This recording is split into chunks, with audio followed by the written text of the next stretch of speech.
નમસ્કાર, આપ જોઈ રહ્યા છો નેશન પ્લસ ન્યૂઝ. હું છું આપની સાથે હેતલ ભગત. છોટાઉદેપુર જિલ્લાના નસવાડી તાલુકામાં કમોસમી વરસાદથી ગલગોટાના ફૂલની ખેતી કરનારા ખેડૂતોની માઠી અસર જોવા મળી છે. છોટાઉદેપુર જિલ્લાના નસવાડી તાલુકામાં છેલ્લા અઠવાડિયામાં 3 વખત કમોસમી વરસાદ પડતા ગલગોટાના છોડ પર આવેલા ફૂલ ઉપર વરસાદી પાણી લાગતા ગલગોટાના ફૂલ કાળા પડી ગયા છે, જેના કારણે ગલગોટાના ફૂલનો પાક તૈયાર થઈ ગયો હતો, પરંતુ તે ફૂલ હવે નકામા થઈ ગયા છે. ખેડૂતોએ ખાતર, બિયારણ અને મહેનત કરીને ગલગોટાના ફૂલની ખેતી કરી હતી.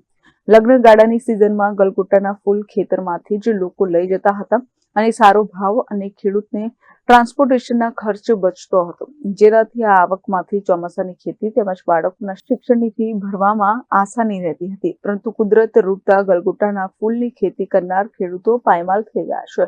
હજી સુધી સર્વે માટે કોઈ ટીમ આવી નથી અને ખેડૂતોને સહાય મળશે તેવી કોઈ હૈયાધારણા આપવામાં આવી નથી.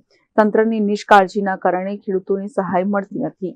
ફૂલો 2000 રોપાતા, વરસાદ પડવાથી કાળા પડી ગયા. હવે સરકાર કને વળી આ વળતર કઈ મળે એવું થાય વળી એમ. એ અહીં વેચાતા હતા. અહીં લોકો રોડ ઉપર આપણે છે ને એટલે અહીં વેચાય એમ. હવે બધા બગડી જવા ભાઈ જાય ને એમ. આ વરસાદ 2 વખત 3 વખત વાવાઝોડું થયું, હવે ચાલતા હતા લગ્ન કોઈ લઈને કાળા પડી જાય બાડલે જ જઈને ખેતી. Rehan Patel, nation plus news, Chhotaudepur. સમાચારોના સતત અપડેટ મેળવવા માટે અમારી નેશન પ્લસ ન્યૂઝની યુટ્યુબ ચેનલને સબસ્ક્રાઇબ કરો, બેલ આઇકન દબાવો અને જોડાયેલા રહો ફેસબુક, ઇન્સ્ટાગ્રામ અને ટ્વિટર પર.